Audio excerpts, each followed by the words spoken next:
Bye, Zoe.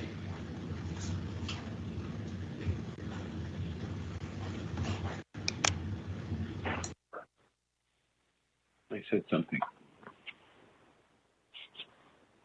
Not sure. Jason?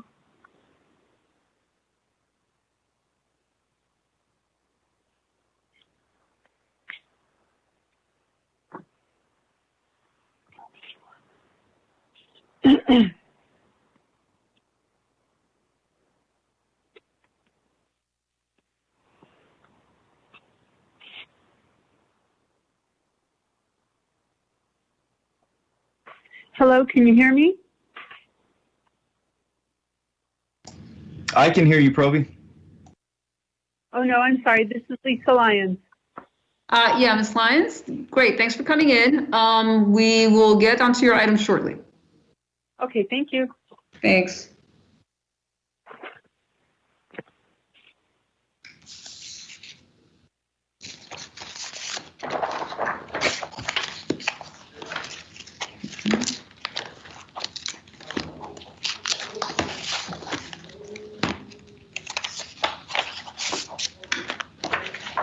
Okay.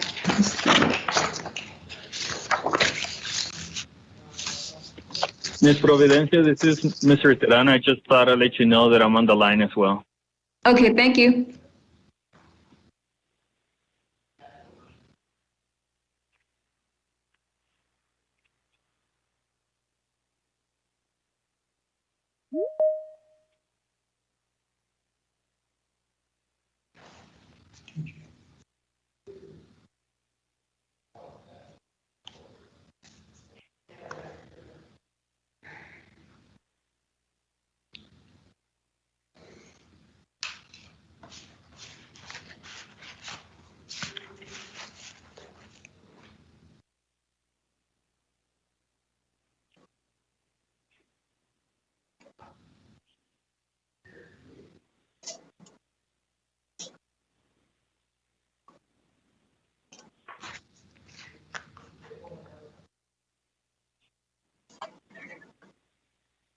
All right, good afternoon, everybody. How's everybody going, or how's everybody doing today? Oh, fine, DJ, thanks. We need one more person to have quorum. Okay, sounds Vicky good. said she might be running late. She had a doctor's appointments. And I know Chris said that he was not going to be able to make it. Okay, got it.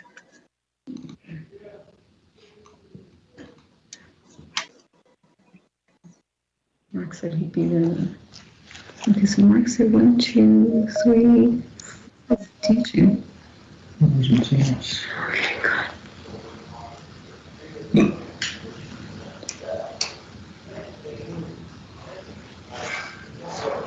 CS, Zion, Mark, Shane, DJ. DJ, I think we have all 5 of you that we need. All right, sounds good. In that case, since we have a quorum, we can start today's meeting. Yes. So, good afternoon, everybody, It is Monday, August 3rd, 2020 at 4:03 p.m. And let's begin today's HLC meeting. So before we get into any of the items, good afternoon, Proby. Good afternoon. Are there any changes to the agenda? No, there are no changes. Okay, any public comment? No, I don't believe anyone signed up for it. Okay, sounds good. Well, before we go into item number 1, I'd just like to do a quick summary of what we do, because since we're all doing this virtually, and since not everybody here can see what we're doing, I just want to provide anybody who's calling in just a glimpse of what we're doing. So, good afternoon, everyone. Thanks for joining. And my name is DJ Savini. I'm the chair of the Historic Landmark Commission, and I just wanted to give a quick summary of what we do. So with each of the major items that we're looking at, we have 2 today. Provi, the Historic Preservation Officer, is going to do a quick presentation, and then the HLC has an opportunity to ask Provi any questions. And then the HLC, the commissioners, will ask for if the building representative or property owner is available for additional questions and discussion. And then once that section is done, then the HLC discusses between commissioners on what to do. And then we go for a vote. And that's basically what we're doing. So with that said, let's dive into item number 1. So whenever you're ready, Proby. Okay, let's pull that up. Okay. Okay, thank you. Okay, good afternoon, commissioners. Item number 1 is a certificate of appropriateness for the property located at 3020 Federal Avenue. It's located in the Manhattan Heights Historic District. It's zoned R3H, which is residential historic. It is a contributing property. It was constructed in 1922, and the certificate of appropriateness is for a new roof. Okay. So this is the location of the property. And this is a picture taken of the property during the survey of Manhattan Heights, which occurred in about 2000 or so. So I want you to take a look. It looks like a very average 4 square. Keep an eye on that roof, please, because this is what it looks like now. Okay, those 2 dormers are going to factor into staff's decision, so just follow along. So basically, the owner wants to replace this roof. We get requests for this all the time, and the owner wants to replace it with an asphalt shingle. However, when staff went out to take a look, we noticed that there were 2 dormers that had been constructed. There's this one on the front and this one on the side. Okay, here they are in plan. Okay, and when staff went to take a look through our records, we looked through our hard copy archives, folders. We looked through our database of approvals. There's no record that there was anything approved for these 2 dormers, either with the city, meaning they didn't get a permit, or with the preservation office, meaning it didn't go through here. So we're a little surprised to see this construction. And there's also been some kind of construction at the end of the roof, the flat roof indentation, which we suspect was put there for HVAC equipment, but not sure. So basically, the request for roofing is, like I said, is one we entertain all the time, and normally we do ask for approval with modifications, which we're asking for here. So we are going to recommend approval with modifications based on the following. The design guidelines recommend that the distinctive features of each roof type should be retained as they are character-defining elements. If a roof requires repair, the replacement materials must match the original or existing materials as closely as possible. Do not change the style or construction of the roof. The Secretary of the Interior Standards for Rehabilitation recommends that the historic character of a property shall be retained and preserved. The removal of historic materials or alteration of features and spaces that characterize a property shall be avoided. Each property shall be recognized as a physical record of its time, place, and use. Changes that create a false sense of historical development, such as adding conjectural features or architectural elements from other buildings, shall not be undertaken. Distinctive features, finishes, and construction techniques, or examples of craftsmanship that characterize a property shall be preserved. Deteriorated historic features shall be repaired rather than replaced. Where the severity of deterioration requires replacement of a distinctive feature, the new feature shall match the old in design, color, texture, and other visual qualities, and where possible, materials. Replacement of missing features shall be substantiated by documentary, physical, or pictorial evidence. and new additions and adjacent related new construction shall be undertaken in such a manner that if removed in the future, the essential form and integrity of the historic property's environment would be unimpaired. And the modifications are that the new roofing be an asphalt shingle in a brown color to closely approximate a wood shingle, that the dormers be removed, that the removal of the dormers be completed in 30 days, and that no new permits for the property be approved until the dormers are removed. So we're not opposed, as I said before, to new roofing. We almost never are. But in this case, the dormers really can't be ignored. That's legal construction that I think sets a very bad tone for the neighborhood. So while we are willing to grant the property owner a new roof, and by the way, he did ask for twilight black, I assume it is, we are saying, please make it more of a brown color so it'll match a shingle that we assume was there before, and please remove the dormers before doing that. Okay, great. Thank you, Provi. Based on these pictures, now the pictures you showed us, the most recent ones are the ones that, did you take those recently? We went on site. Yeah, we did. Okay. All right. Yeah, because I mean, that dormer right there looks brand new. Yeah. It looks like the recent work is already going on. So, is this like an after the fact approval for the work that's been done, or is it for something that's completely new? No, the owner is just asking for new roofing, new asphalt shingle roof. So we went out there to take a look and realized that there are some components that have been added and were done illegally. So what we're saying is before we ask the Landmark Commission to approve your roof, we'd like to see this work corrected. And in approving a new roof, please go with something we think is more compatible and probably more like the original, if you will. Right. Okay, I was just curious because, yeah, at least that picture shows the underlayment exposed. Mm-hmm. So I was just curious to see the approximate age of this roof that's on there now. Okay, any other questions for Provi? Yes. Is the present owner the owner, or was he the owner when these illegal additions went on? Well, considering that this one's kind of new, I'm going to go ahead and say yes. But you can ask the owner himself if you'd like. And how old is that roof? Sorry? How old is that roof? This roof, I'm not sure how old this roof is. The current roof, I'm not sure how old it is. Okay. 6 months. But I showed you the photographs that were taken at the time the survey was conducted, about 2000 or so, and this is what the roof looked like. So there have been changes to the roof, but the dormers were not part of the approved changes.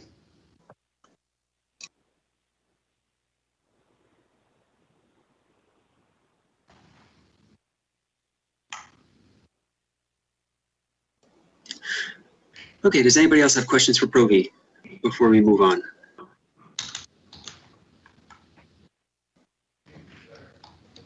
All right, if there are no other questions, is the property owner or building representative on the line? Yes. Okay, Please great. identify yourself. Pardon me? Please identify yourself, please, by stating your name. My name's David Lyons. Okay. I'm the property owner. I'm the person that did the work also.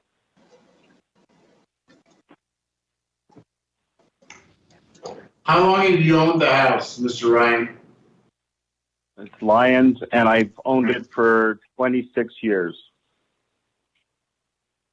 And you went through the city and not the Historical Land Commission in order to do those, to raise the roof the way you did?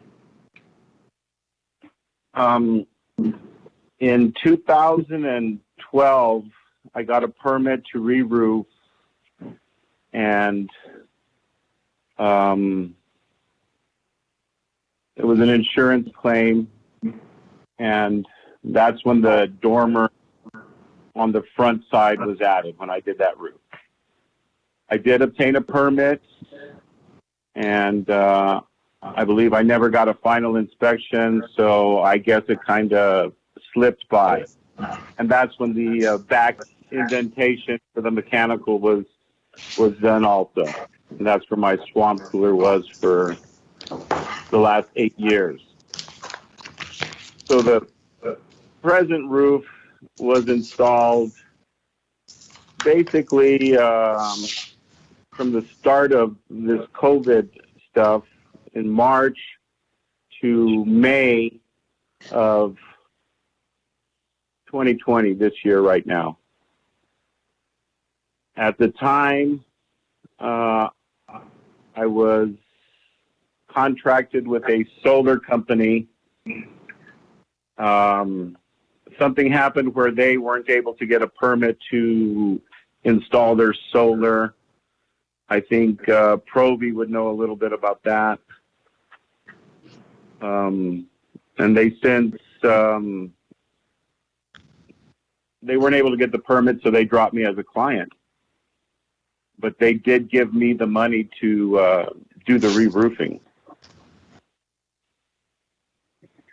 Anyway, the person commented that the walls, that's just a temporary covering over the framing. You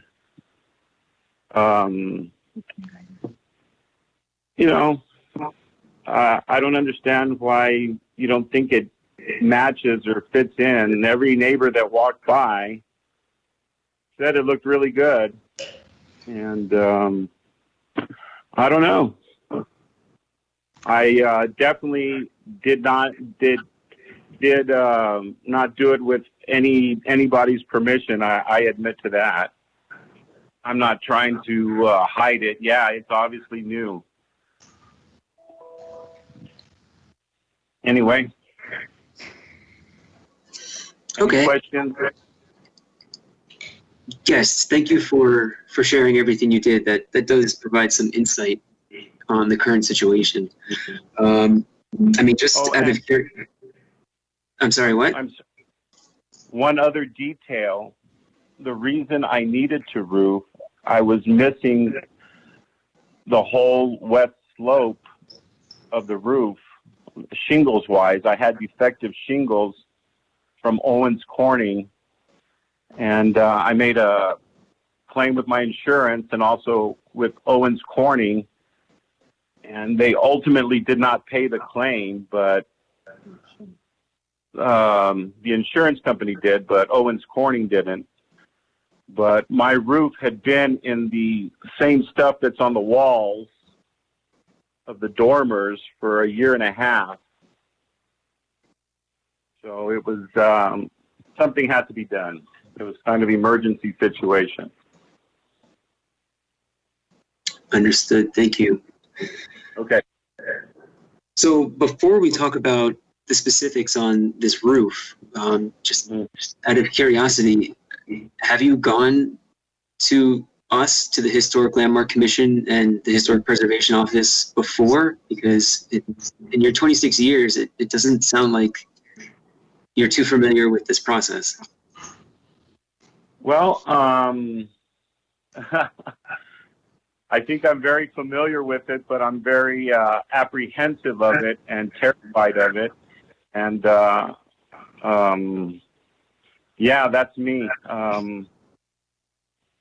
You know, to go through it, it was at the start of COVID, and, you know, I did try to get a permit. I sent Modern Roofing down there to, or however, I guess it was still virtual, or I don't know if you could still go to the one-stop shop.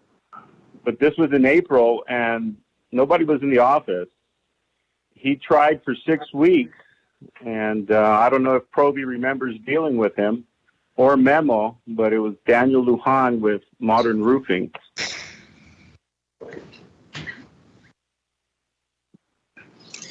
All right. Well, the reason why I'm saying this is because, I mean, if you came to us with these plans to add dormers to this roof, it would be I feel like it would be a very different situation than how it is now. Because right now we're looking at these additions between the roof and the shingles, you know, after the fact. And I mean, this commission is not, I don't see this commission as being any sort of putative body, you know. I mean, we're here to help. We're here to provide guidance and to help homeowners, you know, live in a local historic district. So, you know, it's just a difficult situation you're putting us through with all these modifications over the past, you know, 12 years to account for. So, yeah, so that's all I have to say. Okay, let me respond. You're correct. I did it completely the wrong way. I did it backwards. I know I did it completely wrong, and I consider it adversarial, and that's on me, and I'm wrong for that. I was a roofing contractor here in El Paso for 35 years, and this is all I've ever done. And this was kind of my last hurrah doing this roof and adding that dormer. And, you know, I'm sorry for the way I did. I'm sorry for the position I put you guys in, but it has been very well received in the neighborhood. All right. Well, hey, you know, you're here now, you know, and that's really important. And not only that, but you're owning up to, you know, to these things, and I really do appreciate that. So thank you. So with that said, yeah, let's turn the focus onto this project. So you're right. I mean, it seems like this roof has been this way for a few months now, and it's in a precarious state, especially since the dormers are looking the way they are. So I do have one question on the existing roof shingles.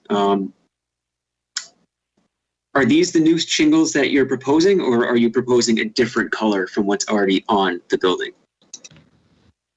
No, those are the new shingles. They're called aged copper. And I don't know if you can identify the drip edge. The drip edge is copper also. And I purchased it myself, and it's $225 a sheet, man. It's high dollar. I bent it myself in the garage. So. All right. Well, thank you. I mean, yeah, I noticed the drip edge right away, and it looks beautiful to me. That's really all I have for questions right now. So I'll open it up to the other commissioners. Does anybody else have questions for Mr. Lyons on this project?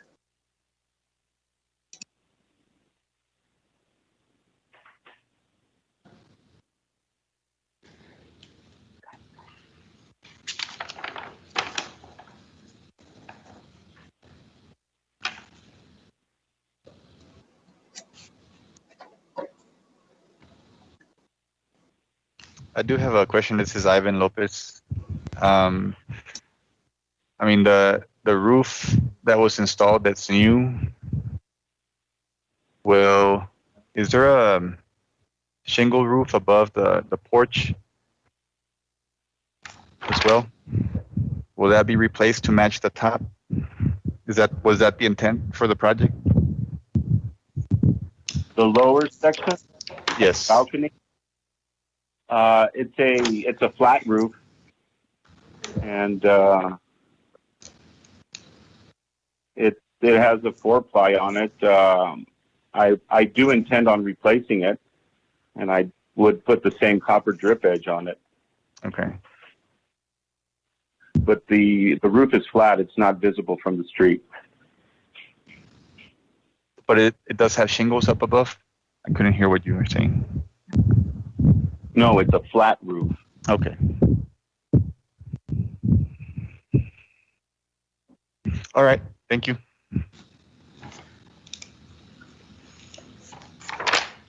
Looking at our pictures. Excuse me, I have a question.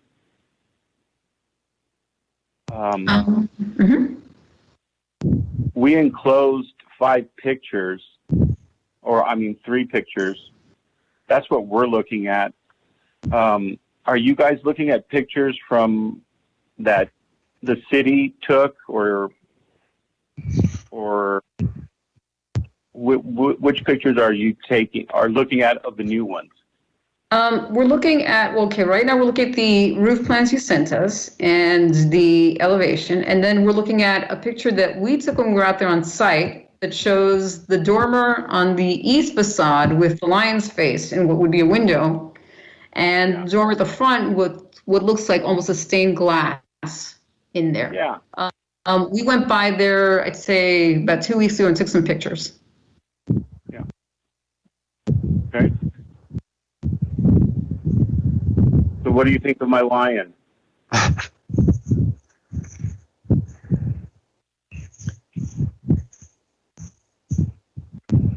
Everybody loves the stained glass, but it's mixed on the lion. I will take no offense.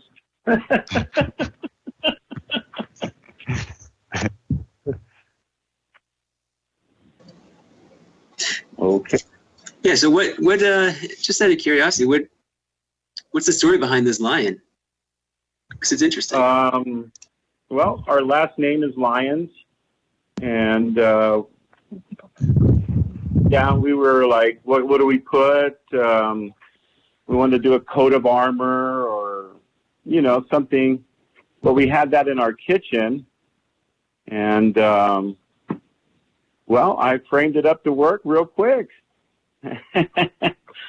And now we'll be able to have that lion head shining in the hallway when the sun rises. Got it. All right. Well, thanks for the story on that one. All right. All right. So any other questions for Mr. Lyons regarding this project? Any comments? Anything? I mean, I would agree that the lion is probably the least, the one of the aspects or the new construction that least represents what the era had. So, Okay. I think if it would have gone through the process, we would have required something similar to some of the windows that are part of the house, or a little variation. But I think the graphic does not represent the district.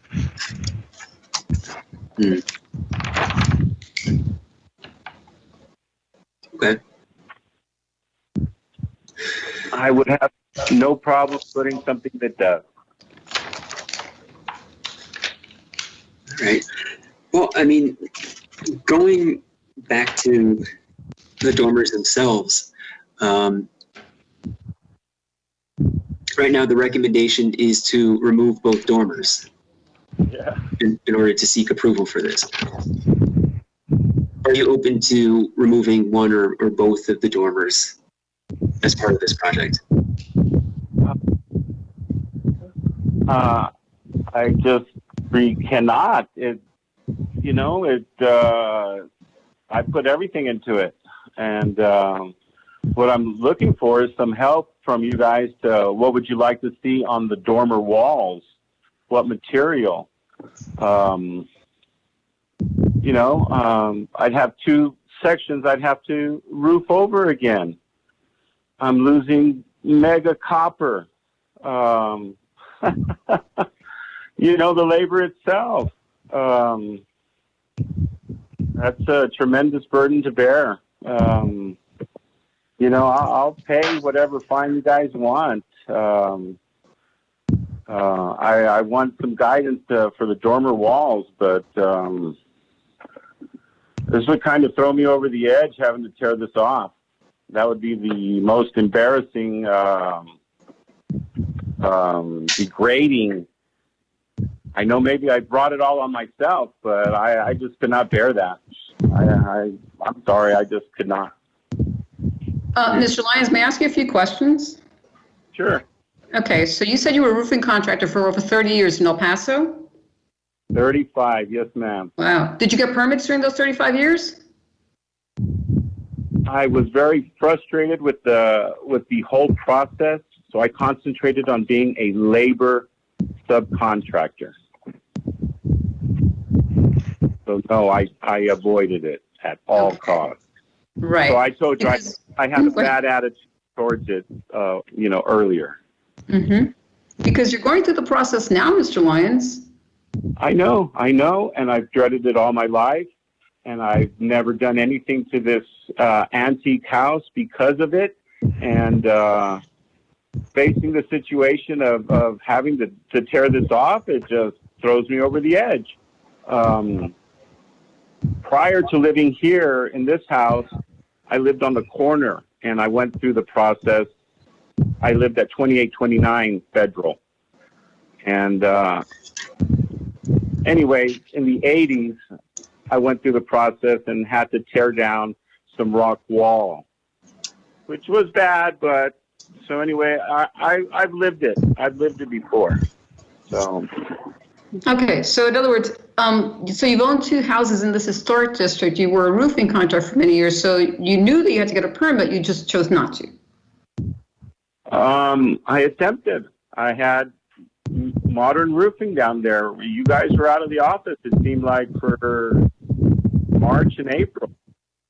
Actually, we were in the office. We were taking items electronically, but we were still here. Oh. Anyway, through the whole thing, no, I didn't. Yes, I realize that. You're correct. I've admitted that this is on me, and I did it completely backwards. Yes.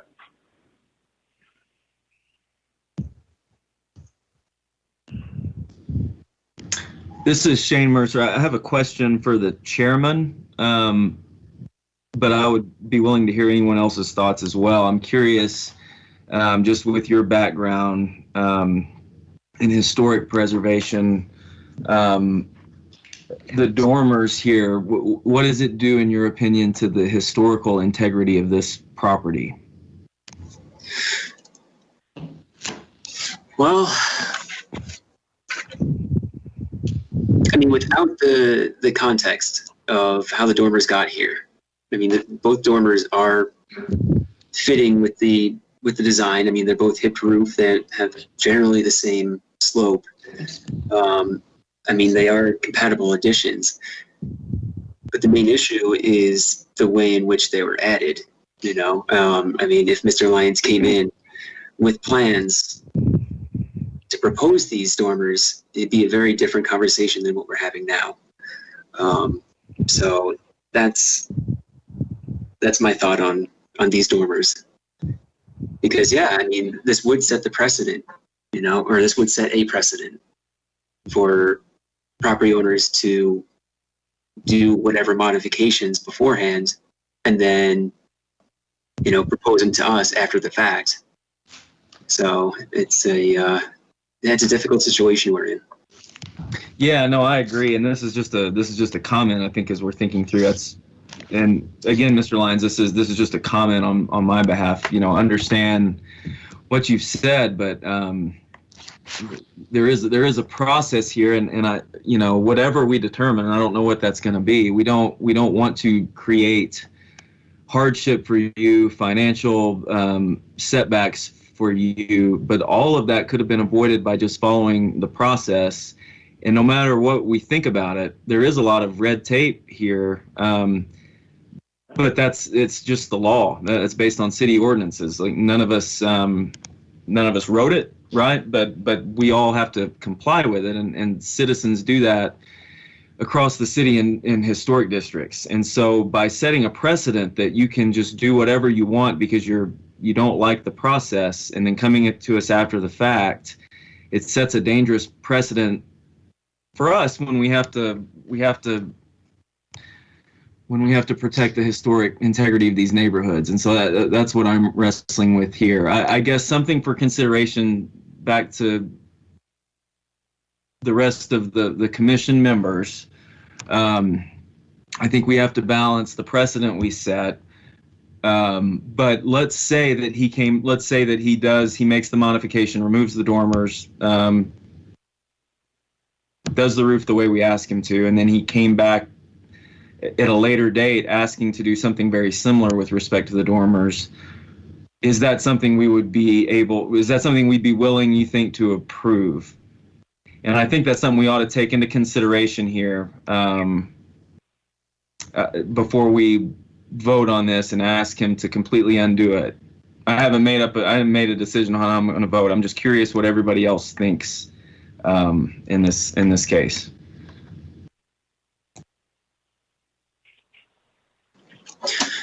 Shane, thank you. And I totally acknowledge what you're saying. But before I give any sort of input, I'd like to hear from other commissioners, their thoughts on what you said and the next steps we want to talk about.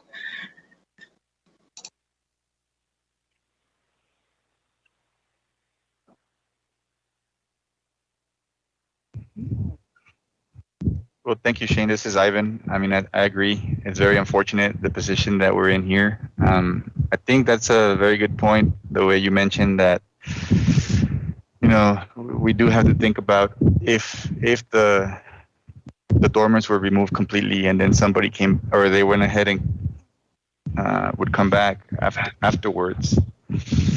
I think we do need to look at that perspective, just because, I mean, there's been other cases where it is completely against, you know, the historic district, and here it seems that there was a willingness to match, you know, but it is, even me just saying it, you know, I almost wanted to retract and not say it, just because it's not right, you know, it didn't follow protocol. So those are my thoughts. Yeah, this is Francisco Macias. Can you hear me?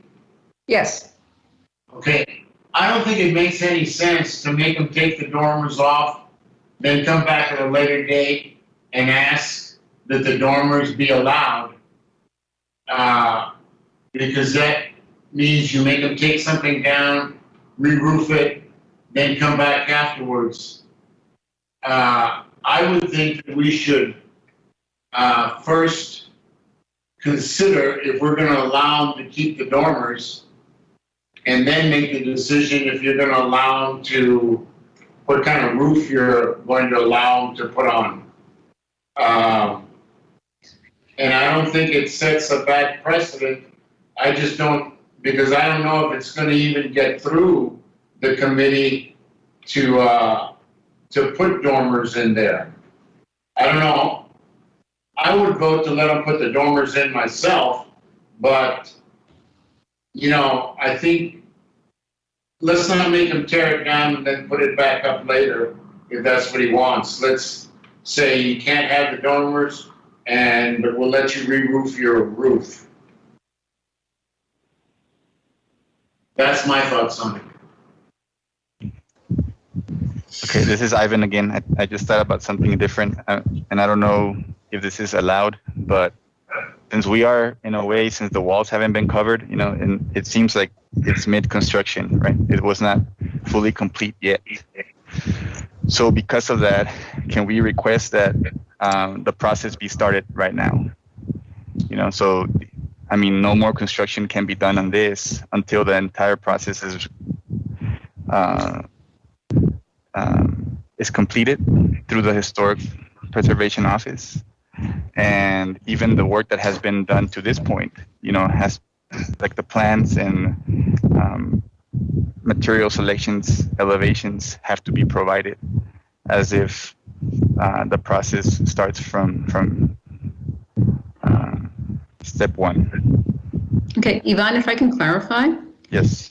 We would not be able to approve these dormers administratively, meaning if Mr. Lyons had come in first before starting the construction and said, I'd like to construct these dormers on the north and east facade of the property, the roof, and I want to change the roofing as well to a different color, this isn't something we'd be able to just rubber stamp here in the office. It's something we would send to you anyway, because historically the building never had this appearance. You know, it never had these dormers.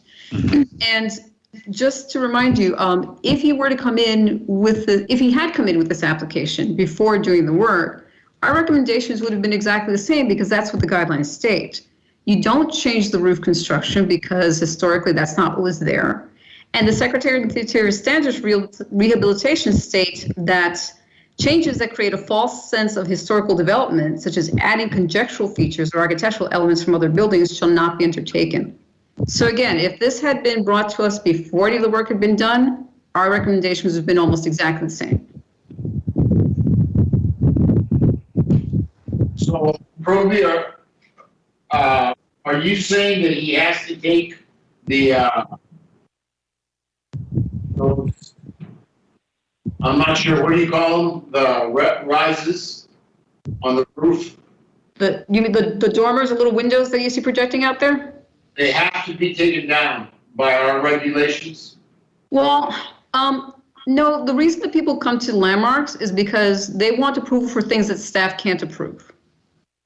And you as a commission are allowed to approve in each separate case what you find to be appropriate. So if you find that this is appropriate, you can approve it. But what I'm saying is we as staff follow the guidelines, we follow the rules and laws, and they're very clear.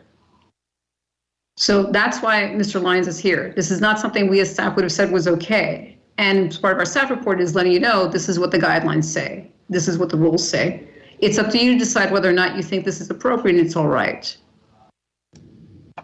I think this is the issue to me, based on what I'm hearing.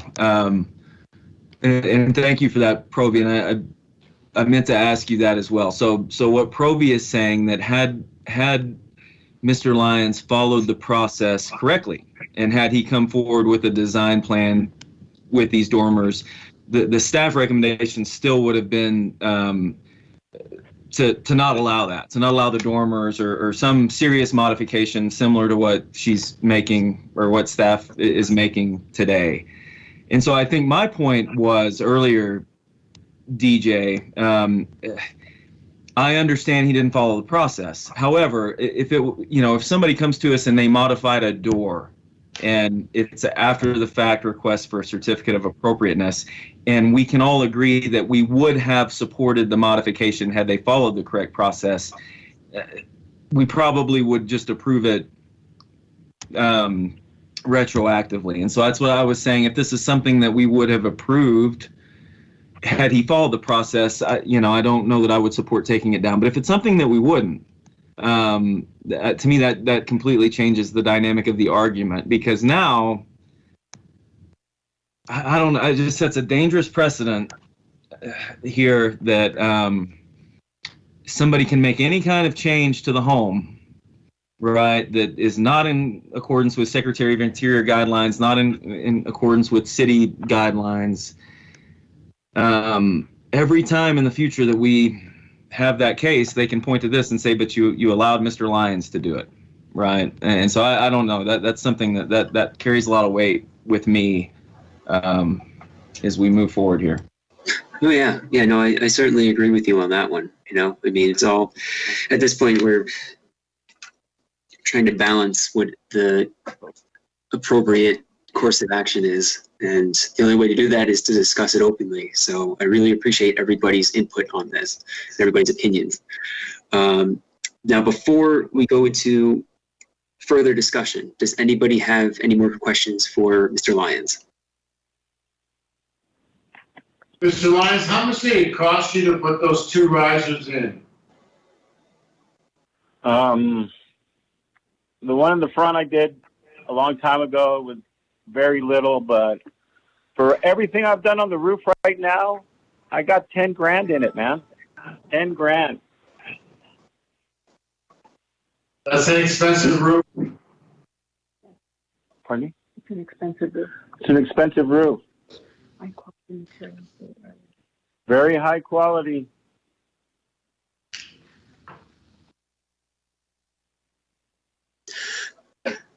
All right, well, thank you. Any other questions? If not, we can move on to discussions.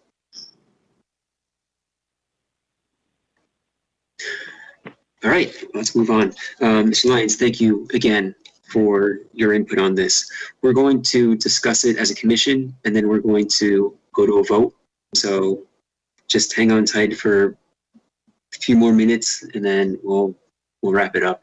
So thanks again. Okay, thank you. So with that said, I mean, I'm just thinking about earlier properties where something like this happened. I can think of one project in Sunset Heights where it was, I think it was a one-story house with a gabled roof, and 2 dormers were added on either side to expand the second floor for additional bathroom space and whatnot. And I remember, I think that was about 1.5 years or 2 years ago, and we ended up voting in favor of it because the property was abandoned for at least 10 years, maybe 15 years. And this was really the only way to bring the property back from demolition. So it was either put these massive dormers on the roof or let it sit vacant for a longer period of time. So that's why we approved it. That's the only one I can really think of. And I mean, as it was discussed before, a lot of money has been put into this roof already. With that said, I'm falling short of saying that completely justifies what happened, because if we look at the federal regulations, if we look at the standards that we operate under, you know, one of the standards is avoid falsifying history. And for me, that dormer facing the street, that north dormer facing the street, I mean, you see that in other 4-square homes similar to this one across the city, but that's an original feature. If somebody were to walk past this house and see that dormer, I mean, it's very easy to assume that's an original dormer, especially with the stained glass window on the top. So that's really my only sticking point with this. Now, going back to the precedent I mentioned before, a reason why we permitted the dormers on either side of the house is because they're not the primary elevation. They're not the street. They're not facing the street. So sure, it changed the roof design, but the primary facade was, you know, was somewhat avoided with any major modification. So with that said, I'm just trying to grapple with that, plus think of a good motion for us to put together, so then Mr. Lyons can make this work. So, I mean, I have something in mind, but at the same time, I don't want to suck the air out of the room and come out with a motion right now. So I'm not going to put a motion, but this is what I'm thinking. Keep the side dormer on the east side of the house. Remove the dormer facing the street on the north side of the house, and then permit for a potential dormer on the west side of the house behind the chimney that is that's there right now, because the chimney would somewhat block the view of the second dormer, and the primary facade would go back to its original form. Plus, we would approve the existing shingle color and the drip edge. So those are my thoughts on it, and I'm really interested to hear what everybody else thinks about this proposal. Well, isn't that sort of cutting the baby in half, TJ? What makes you say that? Excuse me? Can you What me- explain that? Well, you're letting him keep one dormer when he shouldn't have put either dormer up. And if he would have come to the administrative side first and proposed it, we could have voted on whether we were going to allow him to put the dormers in or not. And he wouldn't be out any money. But the way he's done it is that it seems to me that you have to take 2 votes, whether you're going to allow him to keep the dormers, and then whether you're going to allow him to roof the way he wants. But you're saying, well, we take off the front dormer, and we allow him to keep the side dormer. Seems like you're cutting the baby in half. you're giving him part of what he wants, and you're taking part of it away from him that would more or less keep the roof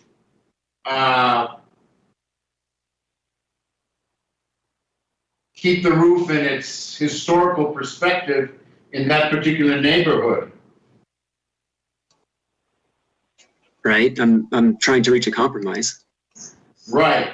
You're cutting the baby in half. Yeah, Well, I mean, I think baby that's than no baby. Huh? Is it better to have half a baby than no baby? Well, it depends on him. Does he want to keep half the baby, or does he want to not have a baby at all? Because it seems to me that lion has some sort of significance to him and his wife, and that it shines when the sign comes up into the hall or wherever it's going to be shining. And so, I think we need to go back to him and say, hey, would you be willing to accept this compromise that TJ has come up with? And as we're talking about this, I think that's one framework. One way of looking at it is the Old Testament cutting the baby in half model. But I think, and DJ, I'm not putting words in your mouth, so you can speak for yourself. But I think you're looking at this in terms of forget what he's done, forget the money that's involved. If he had brought this design proposal to us correctly, this would still be something you would be willing to entertain. Because it still protects the front facade of the house from having the dormer. So it is a compromised position here. I mean, we're trying to work with them to achieve a result, but this is something I think we would be looking at regardless of if he'd already done this construction or not. Well, also, please keep in mind that if you approve something that the owner doesn't really care for, agrees with at the time, he has the right to appeal to city council. He can appeal your decision. That's no guarantee that city council will grant his request, but he has the right to go over your heads, basically, and ask someone else to consider it. Right. And just for clarification, Shane, I mean, you thank you. I mean, I think you get what I'm saying. I mean, the main approach I'm trying to get with this is, I mean, Mr. Lyons already put a lot of time and effort and money into this roof. And I mean, he's a skilled tradesman. And I mean, I don't see the benefit in completely ripping off the roof and taking off the drip edge, just to make a point, I mean, what's ultimately important here is making sure this building, this contributing resource to the historic district, is maintained. And I mean, the first step to that is putting a good roof on it. So I'm just trying to navigate between keeping this good work that's already on there while also, trying to conform to the standards we abide by, or we're supposed to abide by. So that's where that approach is coming from. How often does the situation arise where somebody already does the work and then comes to approval to the Historical Land Commission? Does it happen real often? I mean, you cited a case 2.5 years ago. Does it happen every 2.5 years, or does it happen every year, or does it happen once a month? All right, so I'm just trying to reframe, to summarize what you're asking. Are you asking about the after the fact alterations, like the frequency of after the fact alterations per HLC meeting, or regarding the precedent I explained before from about 2 years ago? Well, what I'm wondering is how often would we approve something like this if it came to us in the correct manner? If it came to us through Providencia saying, I can't approve this administratively, and I'm going to take this to the Historical Land Commission, Does this fit into the rest of the neighborhood? I'm sorry, I'm having trouble following what you're trying to ask. Okay, if he hadn't done the work yet, and he took this administratively to Providencia, and then she says, I can't approve this, you have to go to the Historical Land Commission. Now, would we approve something like that? What he's already done, does it fit into the neighborhood? Or is it completely against regulations? I mean, there's a lot of gray area there, so I can't provide a definitive answer. And quite honestly, I mean, we've already been discussing this for a good 45 minutes now. So if there's nothing else constructive to say, I suggest, I'd like to put a motion on the table pretty soon. DJ, before you do, I have a question. Sure. Outside of disapproving the certificate of appropriateness, whatever, what other, do we have the ability to impose a fine or recommend a fine?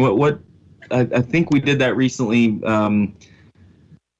with another property over in Austin Terrace that they did a demolition and came before us after. I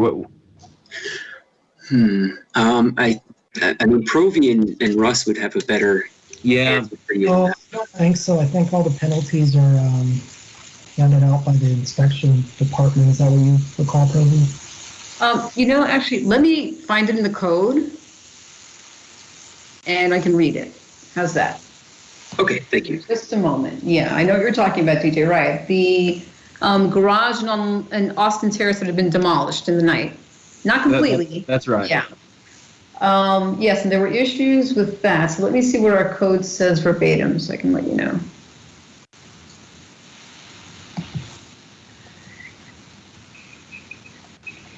Because TJ, if you impose a fine, we are now becoming a punitive body. And that's something in the earlier conversation that you said that we weren't. And Frank, just to clarify, I'm not suggesting that we do that, but the reason I'm asking that is because I think we do have to think about the precedent we set and the fact that, hey, there are people in these historic districts that want to do all kinds of things to their homes, but they don't because they respect the city guidelines and they understand that they can't do it, or they've requested through proper channels and it's been denied. And here's somebody that just circumvented that process, that knew better. And so for us to just not have there to be no penalty for that, it just sets a bad example for everyone else. So that's the reason I'm asking as an option to consider. I'm not saying that we ought to do it. Right. So that's it. And that's why I asked, how often are we presented with this situation? I mean, that do people come and do this often where we would have to impose a fine? Or if, we hit them with the ultimate punishment of remove those two risers and put the roof back in its place. I mean, TJ's trying to come up with a compromise, but, I don't want to turn it into a punitive body. He said that we were not a punitive body. I'm not in favor of a fine. I'm either in favor of letting him keep his rafters, and then we'll deal with the other problems as they come up, or we tell them, take those rafters down. They don't belong there. Okay, do you want me to read you the part of the code that deals with this? Yes. Yes, please. Okay, chapter 20.20.140, penalty for demolition alteration without a permit. That states it's unlawful to construct, reconstruct, structurally alter, remodel, renovate, restore, demolish, or raise any historic landmark in violation of this chapter. The city, in addition to other remedies, may institute any appropriate action or proceedings to prevent such unlawful violation and to restrain, correct, or abate such violation, to prevent any illegal act, business, or maintenance in and about such premises. Then we jump to part C.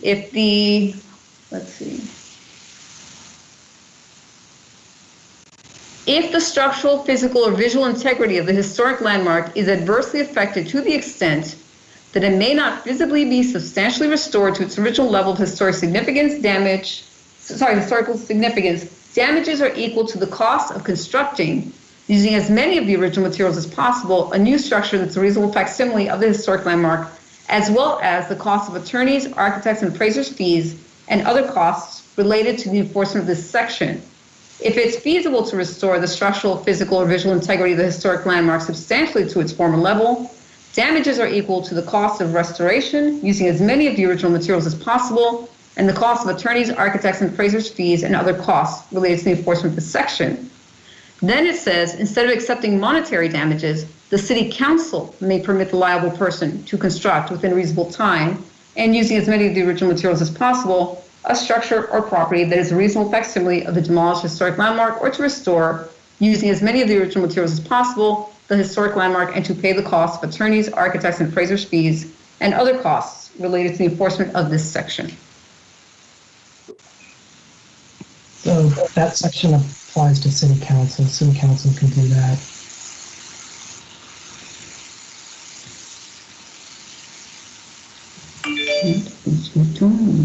Okay, no, thank you. That satisfies my question. I guess we could recommend that. But Frank, I take your point. We're not here to be punitive. I'm just looking at options for us. Again, one option would be to say, hey, you did it.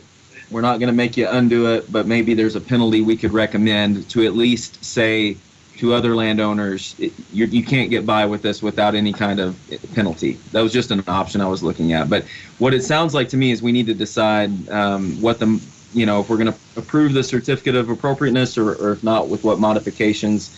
DJ, this is me thinking out loud with what you have suggested is removing the front dormer to protect the front facade of the home and allowing an additional one on the side. I think that's very fair and accommodating to the property owner. It saves him some expense.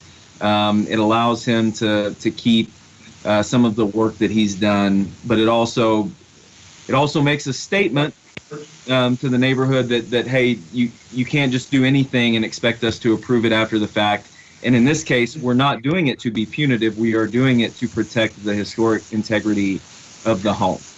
So I would support a motion along those lines, I think, pending any other discussion. All right. Thank you, Shane. Well, with that said, if we don't have anything else, I'd like to make a motion to approve the this item with the following modifications. The existing shingle color and copper drip edge would be approved as is. The north dormer facing Federal Avenue would be removed. The east dormer will be retained, and a compatible finish to the main house would be applied to the dormer. And then the Historic Landmark Commission is open to approving a second dormer on the building's west elevation, provided the property owner goes through the proper channels to seek a permit and certificate of appropriateness for the proposed work. I second the motion. All right. Thanks, Shane. All right, let's go down the list and for everybody to say yay or nay. So this is DJ, and I vote yay. This is Shane. Mark, and I vote yay. Oh, sorry. This is Mark, and I vote yay. All right, thanks, Mark. All right, Shane, did you vote yay as well? Yes, this is Shane. Okay. I vote yay. Okay, thank you. This is Ivan. I vote yay. Okay, thank you. I vote yay.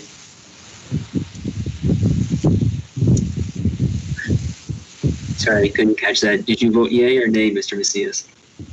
Yay. Or aye. I agree. Oh, you agree? Okay. That's a yes, yeah. Okay, got it. Thank you. Sorry about that. Bad reception. All right, so the motion passes. So, Mr. Lyons, thank you for coming to us, and really appreciate you sharing everything you did. So, thanks again. Thank you. Okay, next item number 2. Okay, item number 2 is a certificate of appropriateness for the property at 2923 Grant Avenue, also in the Manhattan Heights Historic District, located R3H, which is residential historic, constructed in 1915 and contributing. The certificate of appropriateness was for the installation of a metal roof. Okay, so the property is at the southern end of the district on Grant. And sorry, it's running a little slow. There we go. Okay, this is the property. It's a 1-story bungalow that honestly has been very well maintained, and you can tell that it's received quite a lot of loving care. Okay, the owner wants to replace the roof and has expressed some dissatisfaction with asphalt shingles. So that's not what he's proposing right now. What he's proposing is a metal roof, like you see here. Metal roofs are, they come in different shapes and sizes, let's say in colors, you know. This is one type of metal roof that we've seen people request more and more often. And with full disclosure, I'd like to say that the HLC, not this current HLC, but the HLC body that was here several years ago did approve not 1 but 2 metal roofs in Manhattan Heights against staff recommendations, just so you know. So the owner has proposed this type of metal roofing with different varieties of colors depending on what you think is appropriate. One would be the burnished slate, one would be the brown. There's also crimson and russet. Can you see that? Yes, it's a little small, but yeah, I can see it. Okay, thanks. Okay. So as I said, you know, whenever we've gotten an application for a metal roof, we do our research, we try and find out what the original roof was, and almost never has it been a metal roof. So as staff, we don't recommend approval because, again, we're trying to maintain the historic integrity, not just of the house, but of the neighborhood. In a historic district, as I like to say to everyone, the golden rule is that you make it look the way it originally looked, or you get as close as possible. So we started looking at some metal roofs, and to the left, you see a standing seam metal roof. Now, granted, that seam is a very high profile, so it's quite prominent. To the right is a wood shingle roof. You can see the difference. You know, it's very prominent. One is not like the other. They're not the same. Somewhere in between there is the asphalt shingle that we currently see all over El Paso. So we took a look at some alternatives, okay? One is the interlock cedar shingles, okay, which is actually an interlocking aluminum roofing system, okay? These are the options that you have. It's a metal roof, but it can be made to look like something else. So as you can see in this photograph, in this slide, you have roofing that looks somewhat like slate, somewhat like roof asphalt shingles, somewhat like wood shake, and some like barrel tile or S-tile. So metal is very nice that way. It's very malleable, it's very flexible, it can be painted, it can be patinated, there are many things you can do, so it doesn't look exactly like metal. Then we have what we found online, cedar shake, synthetic composite cedar shake roofing material. This is what that looks like, which is even closer to a wood-looking roof. So we certainly understand that the owner wants to take very good care of his property, and as I said, we can see that he does a very good job of it. But metal roofs, as far as we're concerned, are really not appropriate because historically we have no evidence that this was there before. So we're recommending approval of the modification because the design guidelines recommend, again, it's very similar to what we saw before, the previous item. The distinctive features of each roof type should be retained as they are character-defining elements. If a roof requires repair, the replacement materials must match the original or existing as closely as possible. Do not change the style of construction of the roof. And the Secretary of Interior Standards recommend that the historic character of a property shall be retained and preserved. The removal of historic materials or alteration of features and spaces that characterize the property shall be avoided. Each property shall be recognized as a physical record of its time, place, and use. Changes that create a false sense of historical development, such as adding conjectural features or architectural elements from other buildings, should not be undertaken. Distinctive features, finishes, and construction techniques or examples of craftsmanship that characterize a property shall be preserved. And deteriorated historic features shall be repaired rather than replaced. Where the severity of deterioration requires replacement of a distinctive feature, new features shall match the old in design, color, texture, and other visual qualities, and where possible, materials. Replacement of missing features shall be substantiated by documentary, physical, pictorial evidence, and new additions and adjacent or related new construction shall be undertaken in such a manner that if removed in the future, the essential form and integrity of the historic property and environment will be unimpaired. The modification is that the new roofing actually be an asphalt shingle in a brown to closely approximate a wood shingle, very similar to what the owner has now. But we presented these other options as just options. These options are not covered by our guidelines, so I'm not recommending them. I'm saying our recommendation is go back with an asphalt shingle because we know the roof has been an asphalt shingle for quite some time. But if that is not an option that would satisfy everyone, there are other things that we can consider. Okay, thank you, Provi. Sure.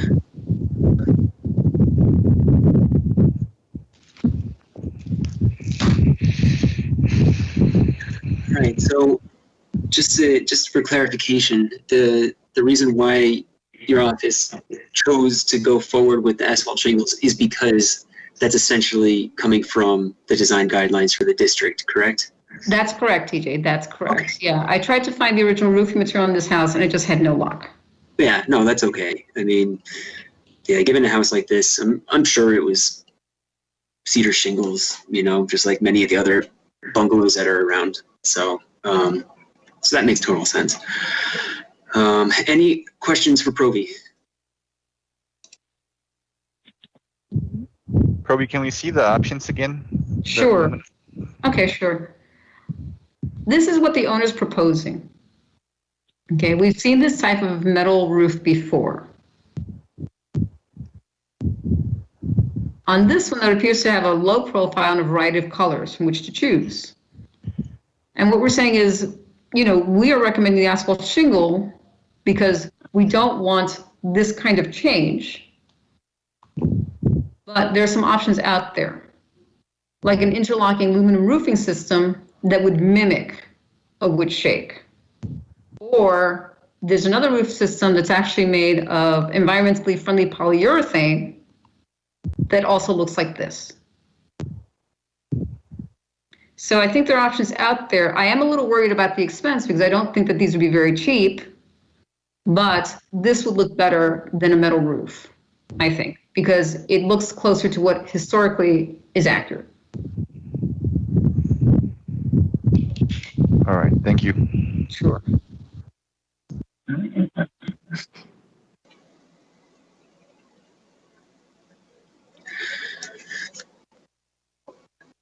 All right, if there are no other questions, is the property owner or building representative on the line? Yes. Good afternoon. This is Ivan Adrian Teran. The reason I'm here is because when I first got the home, it was in really, really bad shape, and I've been trying to work on it as much as I can myself. Starting with the mortar that was in between the brick, I tried to redo it myself, to the original color. It was in really bad shape. The ceiling in the living room and one of the bedrooms had like a 3-foot hole that I plastered myself again. When you get one of these older homes, it takes a lot of money, and you gotta appreciate and love these homes because they take a lot of money to restore. And having said that, I know that the metal roof looks very different from what it's there, but I'm trying to install the most expensive roof that I can afford. This metal roof will give you approximately 50 years of life versus a shingle roof. You can install shingle roof and say it has a life of 25 to 30 years, but we know, and I'm not sure if all of you are architects, but we know that there's always going to be strong winds in El Paso, and you're going to have a shingle fly out here and another fly out there. And I'm not the kind of person that goes on the roof. I don't like getting in on roofs. You know, I'm scared of heights. And I know that I'm not going to find out that a shingle flew off until I start getting a leak. Right now I have leaks, and I've tried to do repairs on it just so I could have the roof kind of okay till I'm able to replace it with a new roof. And this roof is costing me approximately more than twice of what a shingle roof is gonna cost. And I see your reasoning trying to preserve the integrity of the home, but what's the point of trying to preserve the roof if the rest of it is not being preserved? If I'm not sure if you, Ms. Providencia, if you could log in and show the houses that are adjacent to me, but they're in really bad shape. And my next door neighbor, you know, he's been seeing that I've been fixing the house, and he's been starting to get motivated to fix the house himself as well. I've been trying to give him advice. It's in really bad shape, and that's the shape that I personally got the house was in worse shape than the house that's next to mine. So, like I said, what's the point of not being able to replace the roof with a metal roof if you know, if later on I move out, or let's say I replace it with a shingle roof. Right now we're going through the whole COVID-19 thing. We don't know whether we're going to be able to keep our job or we're going to lose it in the future.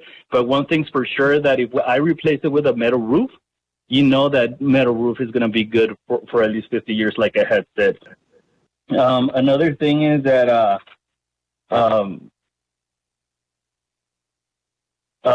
this house has absolutely no insulation in between the walls.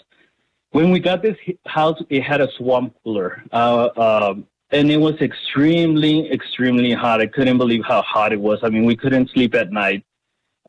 We've since then replaced it with refrigerated air.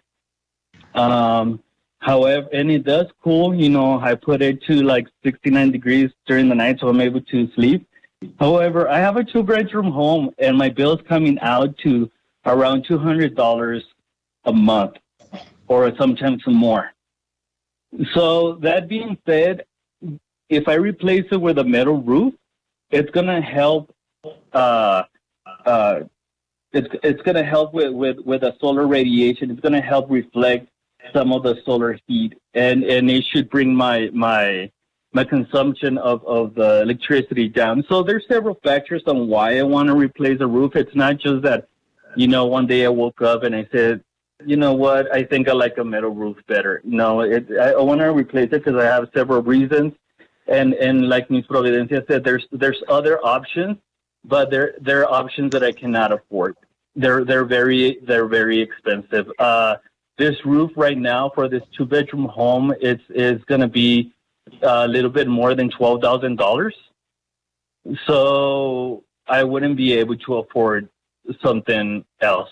And I don't think it wouldn't be a good investment either, personally, because I don't have the money to do it. So, and I'm open to other colors, you know. I put some colors, but I'm open to other colors as well. All right, thank you for presenting us with all this information. I certainly understand where you're coming from with every angle. So thank you for everything. I mean, on our end, the reason why we're looking at this is because there are design guidelines to follow, because this is a local historic district. And these are based off of federal regulations. So as a result, the regulations are to maintain the historic integrity of the home. That includes the roof, because it's considered a character-defining feature. With that said, the design of your roof does have a number of challenges. I mean, it's a very shallow slope, so of course it would be easier for high winds to sneak underneath the asphalt shingles to pick them up and rip them off. So I completely understand the need for a more resilient roofing system. Now, I take it you already looked at the alternative suggestions, like the interlock roof and other substitute materials, right? Yes, I've looked at different materials. Okay, and then you're saying they're too expensive? Well, you're talking about the interlocking. Which one exactly? The one I'm showing you, because that one is interlocking as well. I'm not exactly which one.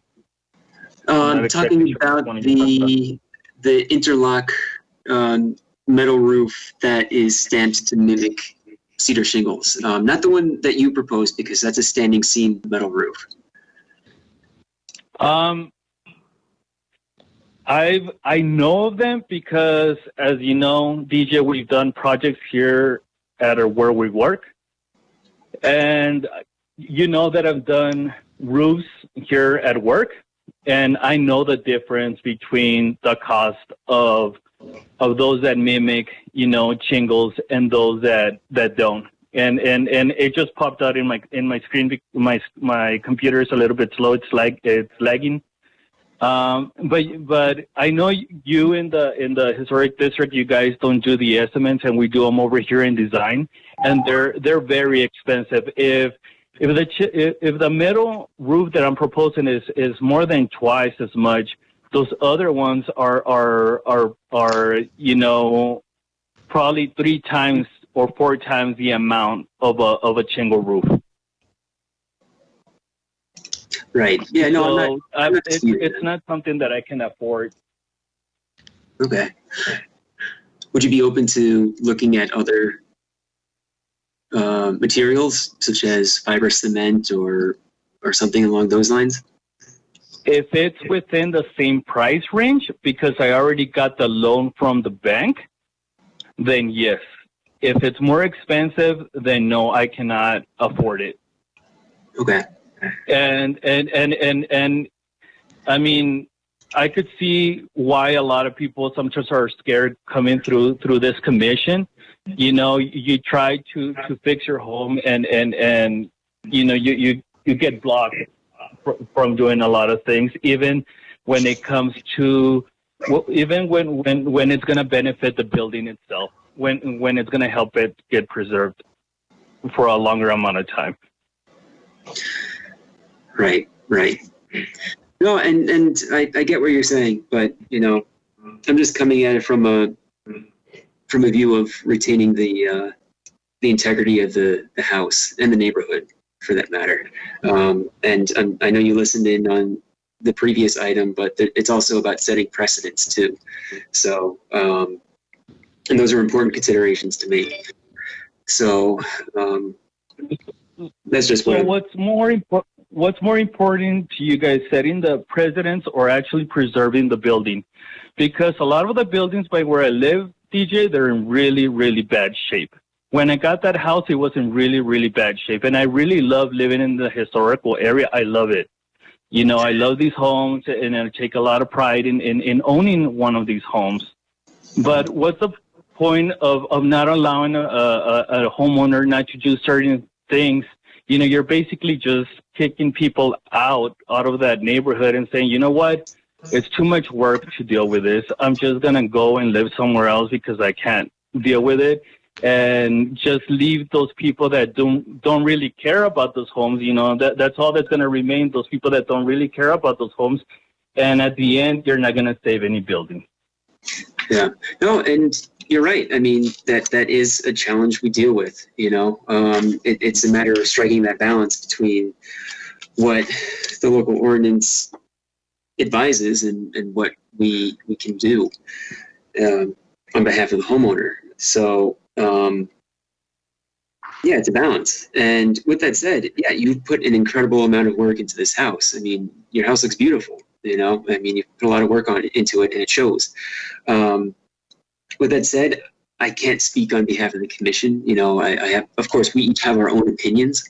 And on that note, I'm really interested to hear what my fellow commissioners have to say about this item because, yeah, there's a lot going on here. So I'm really interested to hear everybody's thoughts. Can I ask, Mr. Ferran, first of all, is insurance Yes. paying for any part of this roof? Excuse me, ma'am? Is insurance paying for any part of this roof? No, I'm paying for it. Okay. All right. Secondly, so when did you buy the house? I bought it about 5 years ago. Okay. And may I ask why you chose this neighborhood? Why I chose that neighborhood? Yes. You know, I grew up in Socorro, and I grew up in a low-income area, and my parents would never really take us out anywhere. You know, back in the day, it was kind of like there was no buses, no anything. And I started working for the water utilities as a technician, and they would send us out to different parts of the city. And I remember the first time that I went into that neighborhood, and I didn't even know that neighborhood existed. And I looked at it and I said, wow, these homes are beautiful. And I was like, I hope one of these days I'm able to buy one of these homes.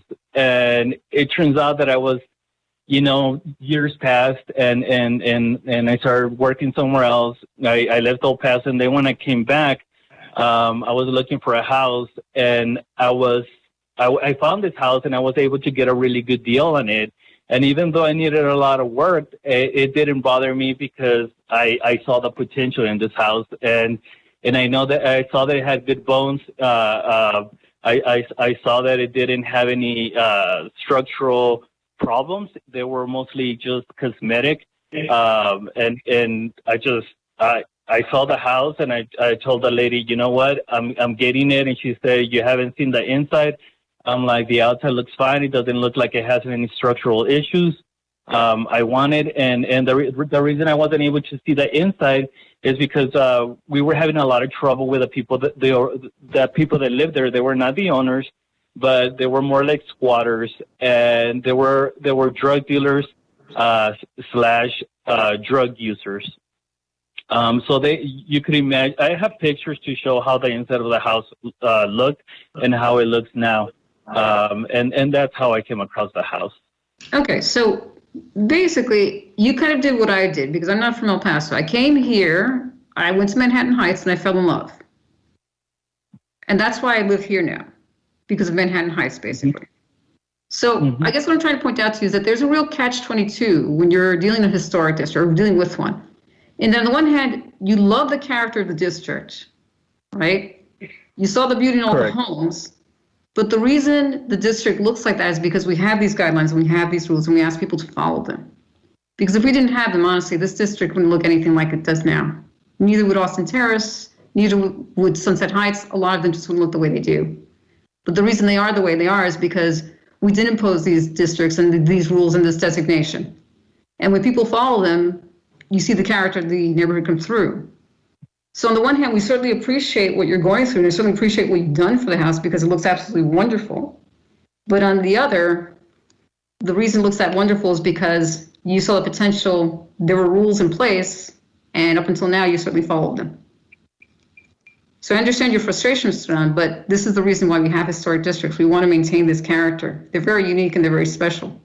In order for anyone to do that, in order for the district to remain what it is, people just have to abide by the rules. You know, Miss Providencia, when I was going to buy the house, there were about 30 other investors that wanted to buy the house because it was a fixer-upper. I'm pretty sure that the other investors wouldn't have tried to fix the house the way I have. They probably would have done like a quick paint job and would have turned around and sold it. So that being said, there's homeowners in that area that take a lot of pride, like I had said before, and there's some others, like my neighbors, that don't. I've seen them do stuff to the houses, and I'm like, what are they doing? And like one of the house that's directly in front of me, it used to have French doors. They closed them down. The one of the house next to mine, it's rotting away. The other one next to me is rotting away as well. I've told the tenant, hey, how come you don't just give it like a paint job? You know, the wood, you know, it's rotting. He's a handyman, and he's like, it's not my house. I don't care. So, like I said before, if I had the money to change the roof to one of the ones that is shown in the screen, I would totally do it. And another thing, if I change the roof to an interlock system like the one I'm proposing, it's not a permanent change. If I have money in the future, you know what? I'll change it to one of those roofs. But unfortunately, I don't have that money right now.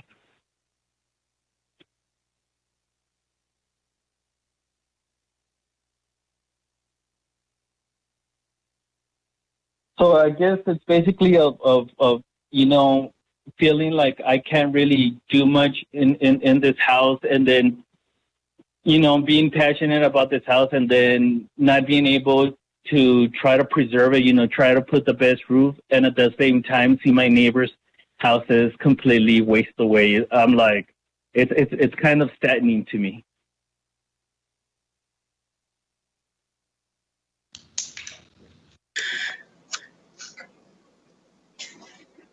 Yeah, no, I certainly understand what you're saying in that regard. And, you know, it's good to hear that your neighbor seems motivated to start working on their home because, yeah, it's a process, you know, and there's always something that needs to get done.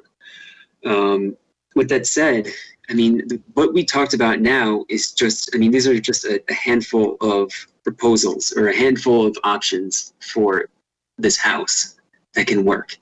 You know, I mean, there's a standing seam metal roof, which is what you proposed, and then there are stamped shingles that Provi in our office proposed. I mean, even within that realm, there are many other products that are more resilient than asphalt shingles, but are also a bit more compatible with the neighborhood and with the design of the house.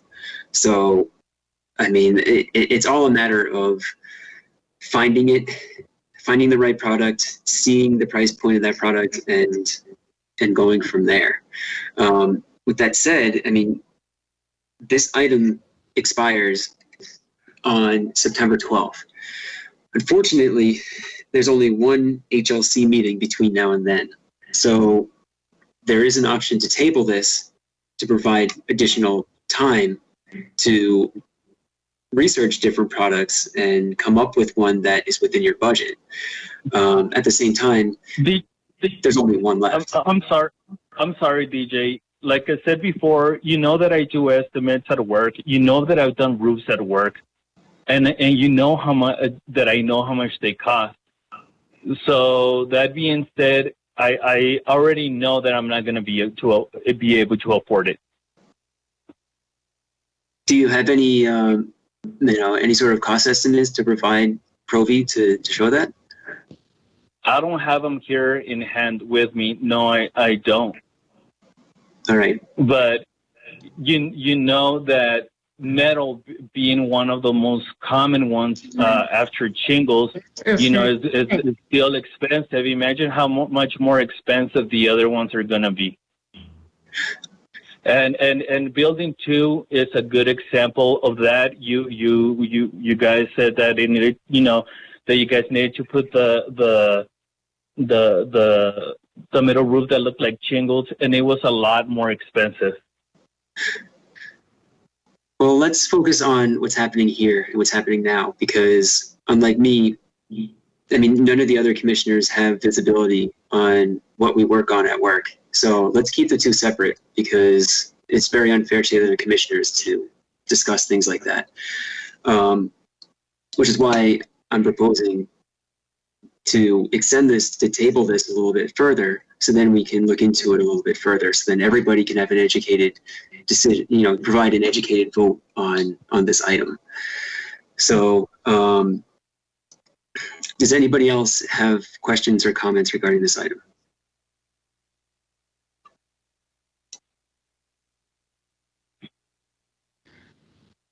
Well, DJ, if I may say, I do like your suggestion of tabling this and doing a little more research on options. And while I certainly respect Mr. Ran's experience, it would be nice if we had some actual estimates in hand. Okay. Yeah. No, I mean, I certainly agree with that. Ms. Providencia, I guess I wanted to remind you of what I had told you before, that I'm going to put solar panels on the house, and I took out the loan already, and soon I'm going to have to start paying that loan, and I'm not going to have solar panels in the house. And I'm going to have to pay the loan, and I'm going to have to pay the electric bill, and I didn't know that it was going to be, I had never gone through the Historic Land Commission. You know, I didn't know that it was going to be so much trouble. If I would have known, I would have waited on the solar panels. I kind of rushed into the solar panels because there's a tax credit that's going to diminish next year. So I have to see if I could try to cancel the solar panels, and if the roof, if I get estimates in and they're more expensive than the metal roof, then I'm not going to be able to afford it, and I'm just not going to bother with the house. I'm not going to bother with the house.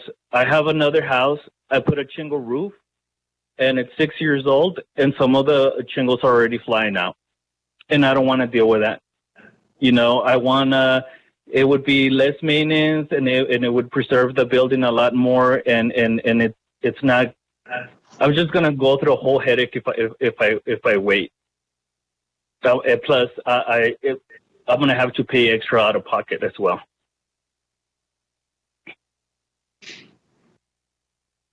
I mean, just to interject, I mean, that's a lot of context that wasn't provided initially. So, yeah, there's a lot riding on this.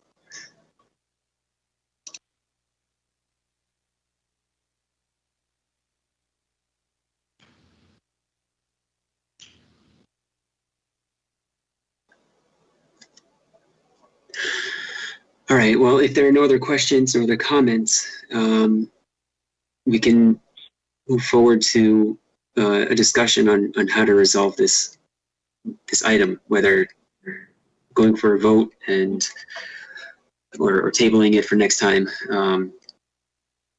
So, Mr. Duran, thank you again for providing so much information, and I really appreciate all the input you provided.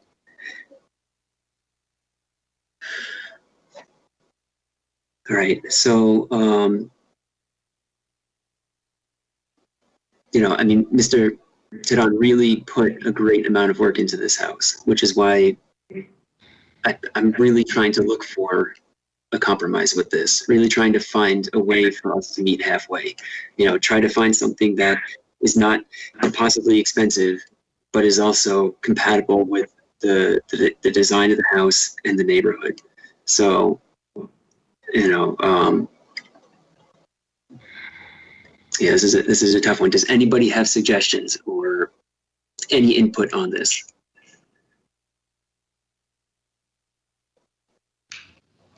TJ, just keep in mind, the next meeting is 2 weeks away. Right. Yes, DJ, this is Ivan. I agree with what you've mentioned, you know, tabling the item, providing opportunities to come up with some other material. I mean, at the end of the day, I think the shingles are what's going to respect the historic district. And I think the opportunity is there, you know, to maintain a similar roof to what's there and at a lower cost. So I agree with trying to come up with other alternatives. Okay. All right, thanks so much. This is Shane. I agree with that as well. I mean, obviously, grateful to this owner for the care he's taken in this property, and he's clearly passionate about Manhattan Heights, I think, as anybody, as so many of us are, and so understand his concern. So, I support working with him to find the best solution we can to satisfy all interest here. Yeah, this is Francisco Macias, and I'm not in agreement with just kicking the can down the road for 2 weeks.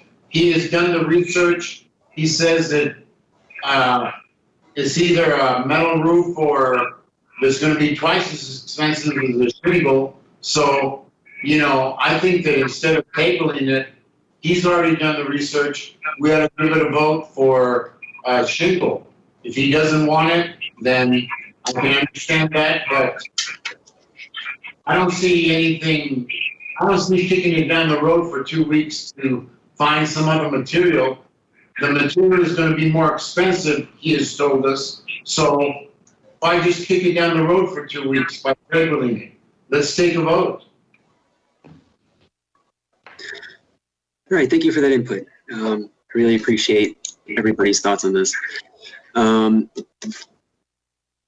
Well, based on what was already discussed, I would like to make a motion to table this item to provide the property owner additional time to research alternatives and provide the Historic Preservation Office with alternatives. Second that.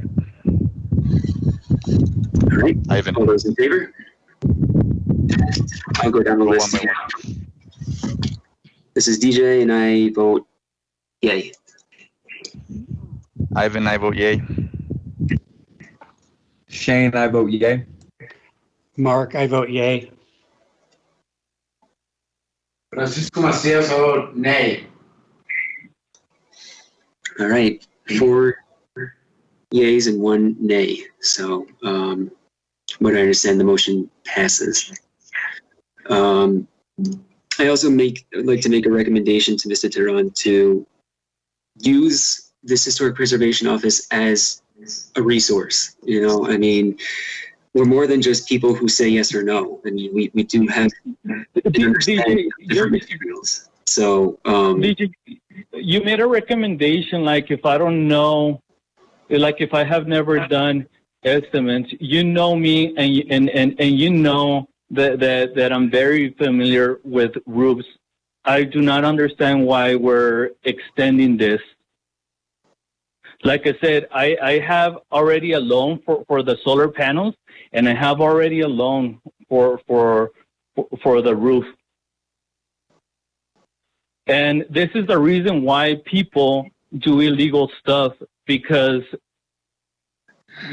you guys are not flexible at all, at all. And I could see why the previous guys was so scared of coming to you guys to do for anything. You should see the house, the shape that the house are that are next to me. But yet you would rather have that than have somebody that's going to replace a roof that's going to last 50 years. But I me, think that's if just I can, incredible. if I can understand, but again, none of us, all of us on this commission are just volunteers, and none of us, well, I can't speak for everyone. I certainly do not prefer houses in disrepair versus houses that are being fixed up. That is not the case at all. All of us care about the historic preservations of the neighborhood, so that's not accurate, right? But you're not having any historic preservation if they're falling apart.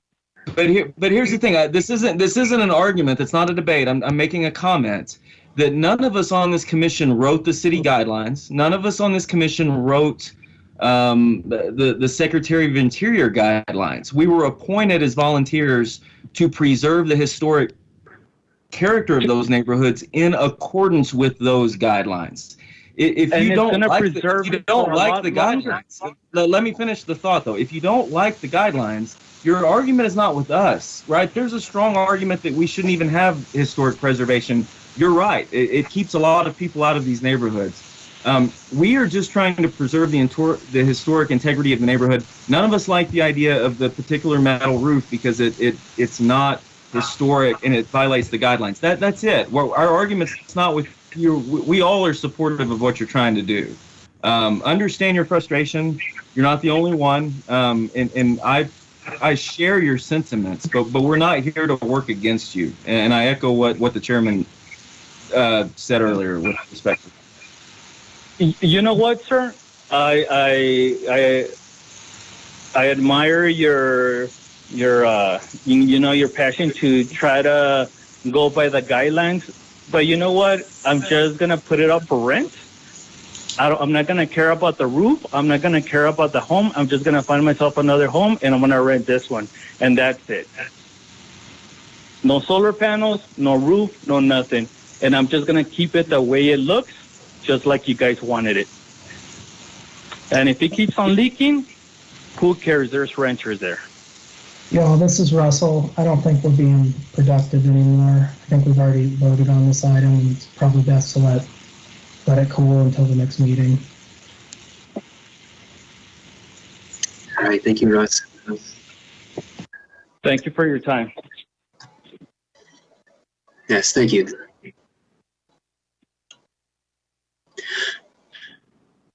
All right. Well, let's move on to the next item.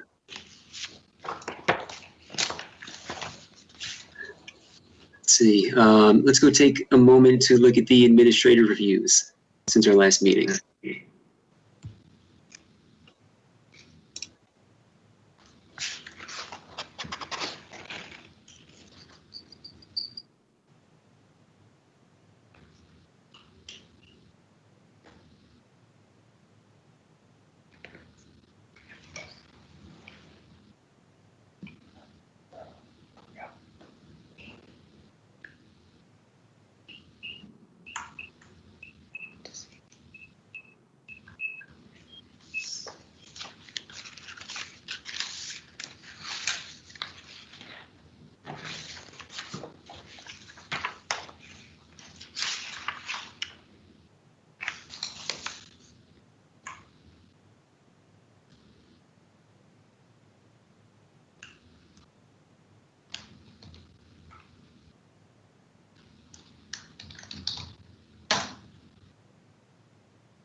All right, does anybody have any questions or comments regarding the administrative reviews? I do have a question, Proby, on the Field Street 1429, where it says old electrical service equipment to be relocated. Yes. Is that in any way extremely visible from the street? No, Ivan, that's the point.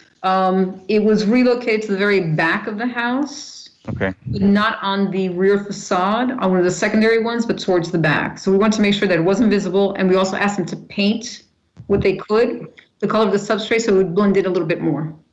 Okay. All right. Thank you.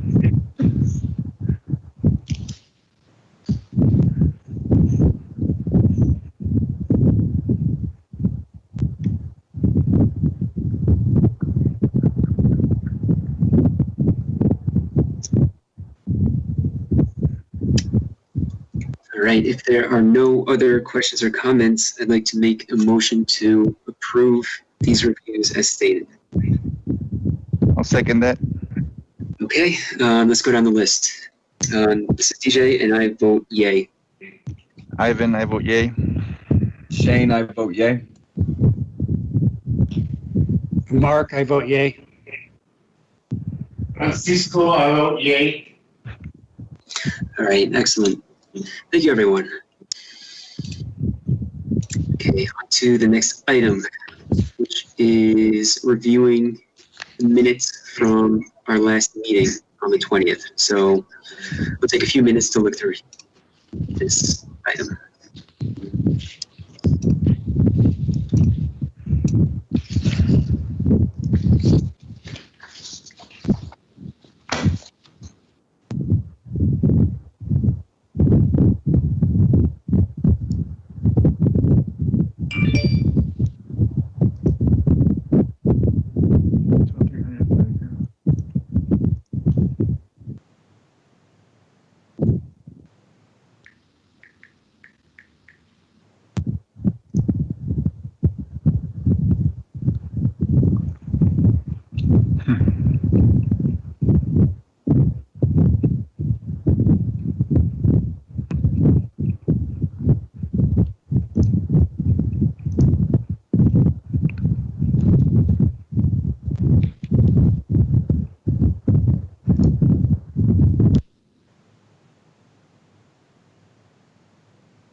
All right, does anybody have comments or questions regarding these minutes?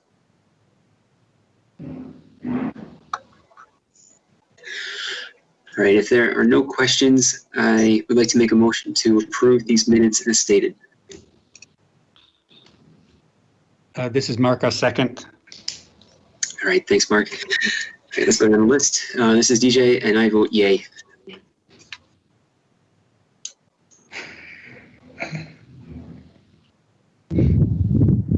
This is Shane. I abstain. Ivan, I vote yay. Mark, I vote yay. This is Francisco, and I abstain. Okay, 2 abstentions and 3 yays. So, from what I understand, that still passes, correct? Because it's still the majority. Yeah, it doesn't, I mean, you could have more people abstaining and it'd still pass. Okay, great, thank you. Okay, on to the next item. Let's see, any updates on Chapter 2020? DJ, I'm sorry, that's resounding no. We have not heard back, so unfortunately I don't have an update for you this week. So we can move on to the next item. Okay, all right, so the final item is a follow-up from our meeting last month, which was the emergency meeting in the middle of the month.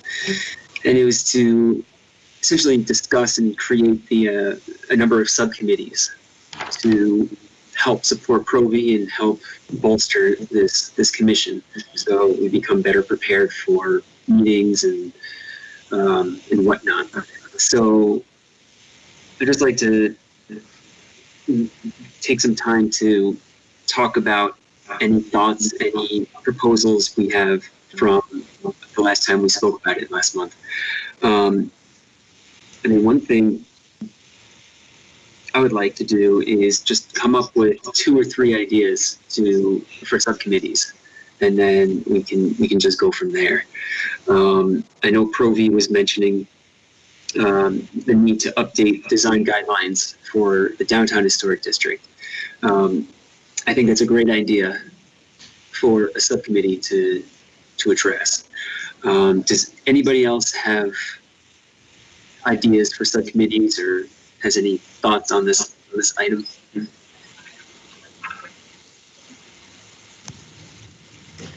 I think we discussed it. I think and today reinforces, I think we should look at a subcommittee on neighborhood outreach. I don't know if that's the right name for it, but something where we're out, at least trying to inform members of these historic neighborhoods of what our purpose is and what it is we do.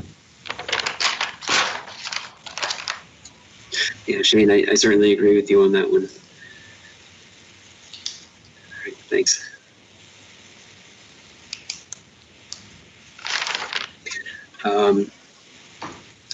Another idea I have is to follow up with what we did a few years ago, which was to award exemplary properties that recently went through a major project. The last time we did that was for the Mills building, I think back in 2017 or 2018, somewhere around there.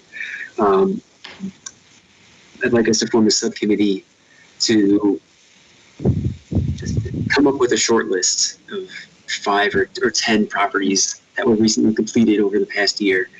And Pro-V, if we have any of those plaques left, then we could start, awarding them to different property owners.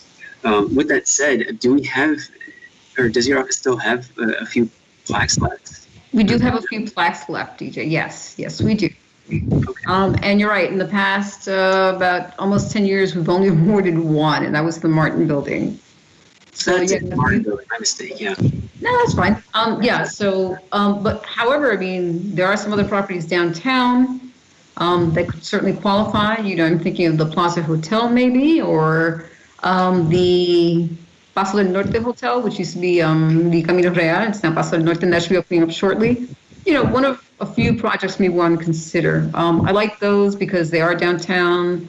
The public does interact with those buildings more than they would with, residential property, but that's up to you to decide.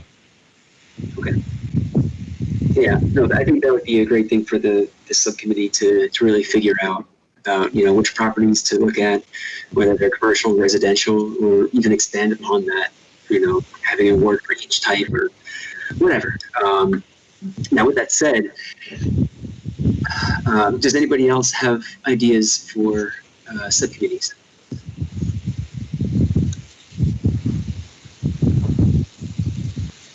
Well, just to remind you that I did approach you with the subject of perhaps forming a subcommittee to review the downtown historic district design guidelines. Right. At some point, yes, we do want to meet with the DMD and the property owners and ask them what they'd like to see. And I'm thinking perhaps we can form a subcommittee first, go over the guidelines and say, well, this is what we think is appropriate, this is what we'd like to see change, and then go ahead and approach the DMD and say, this is what we have, we'd like to hear from you. Hmm. Yeah, no, I think that's a good idea. Yeah, especially since downtown needs to have its guidelines updated. So it'll be good to do that in-house, like what we were saying before. So that's good. Now, we're running at a bit of a disadvantage right now because two of our commissioners are not present. So, I would like to hear from those who are not here right now. So, but at the same time, it's good that we're talking about this. And just a quick reminder from last time, these subcommittees, from what I understand, now Russ, correct me if I'm wrong, but these subcommittees need to be at most 3 people because that would... Yeah, I think that's correct right now, just because we don't, you don't want to create a quorum. Right. So 3 is less. And then, Provia, have you heard anything about appointments to the vacant seats? Well, Russ, I just submitted 2 names of people who actually have some background in preservation, and I'm waiting to hear back. I know that one council representative did try to appoint someone, but the person just didn't meet the qualifications, so we've been trying to recruit people. Which reminds me, if anyone in this commission knows someone who has a background in preservation and would like to be a member, please let us know. And Provi, can you remind us what are the districts that are vacant currently? Sorry. Right now, I believe they are 5 and 6. In other words, it's Representative Salcido and Representative Morgan who have vacancies.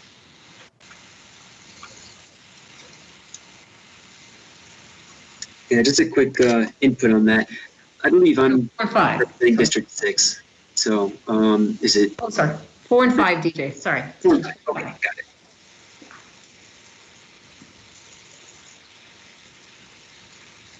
All right, great. Yeah, no, I'll definitely keep an eye out for anybody who's interested.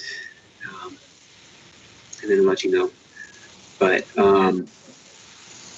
with that said, does anybody else have ideas or contributions to this item? This is Mark. I'm just wondering whether we need a subcommittee for the I-10 project, because it sounds like that's going to take up a bit of time in the near future. Yeah, that's a really good point, especially if TxDOT reaches out to Provi. It would be good to have, a number of us involved, so then it's not just Provi and Mo who are involved with everything, so then we'll all be more responsive. Provi and Russ, do you think that's a good idea? Yeah. Okay. All right, well, great. I'm liking this list so far, so I think this is a really good starting point. I don't know if I don't think all the historic districts have neighborhood associations, correct? That's correct. So maybe, I don't know if maybe we would like to promote, within the neighborhoods that somebody, I guess it's difficult because people are not willing to take the lead. But just so that, we try to get them involved in neighborhood associations, and that way, it's easier for us to communicate with them. You know, once they form a neighborhood association, it's easier to get a consensus from them, because you have them there as a group. And then there's a lot of, I mean, the neighborhood coalition does a really good job in gathering a good group of people, but unfortunately most of them are not within historic districts. I think that's a great point. That might be something that falls under the umbrella of the public outreach subcommittee, potentially, as an initiative of theirs. Yeah.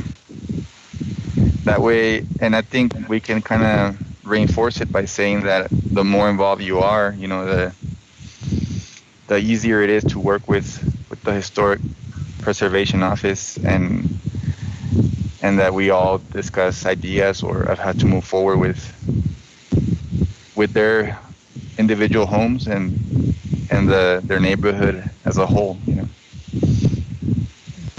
Yeah, it's a really good idea to look into the neighborhood associations as a form of public outreach, because, yeah, I mean, as we said time and time again, I mean, they're the property owners who are living in the districts where we watch over. So, yeah, that's invaluable support.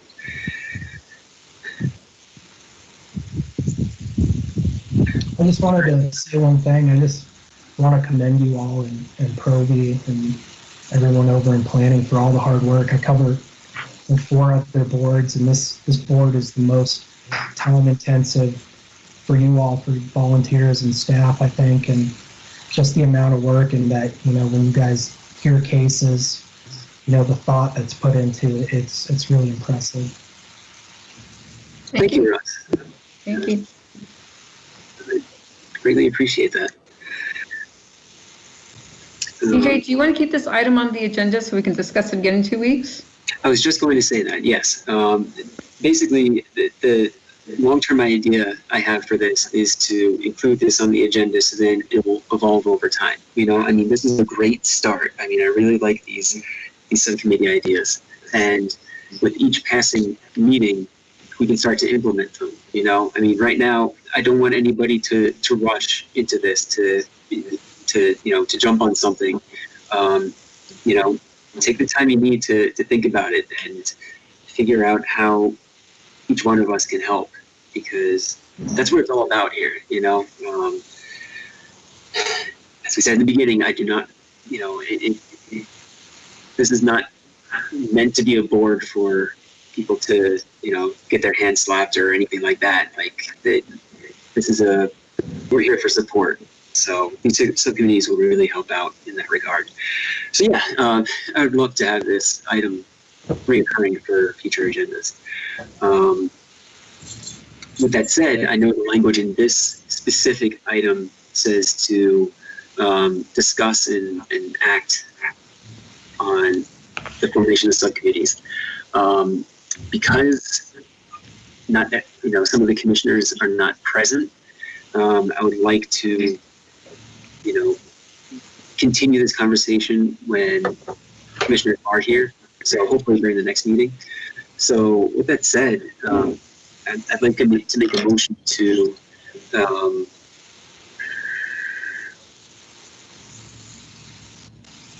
I guess to continue this discussion for the next, you know, for the next HLC meeting and beyond.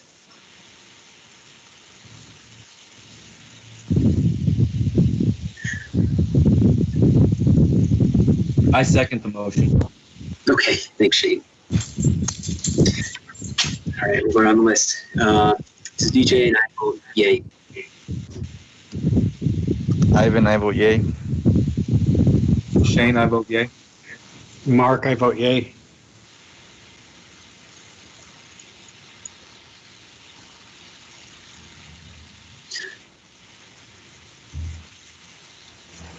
Mr. Macias, are you there? Yes, I voted yay. Oh, okay, great. Yeah, sorry, I think your microphone might have been... I spoke over somebody. Oh, okay, all right, thank you. All right, well, I mean, that takes care of all the items for today's meeting. So I really appreciate everybody's involvement, and I hope the next 2 weeks are good to everybody.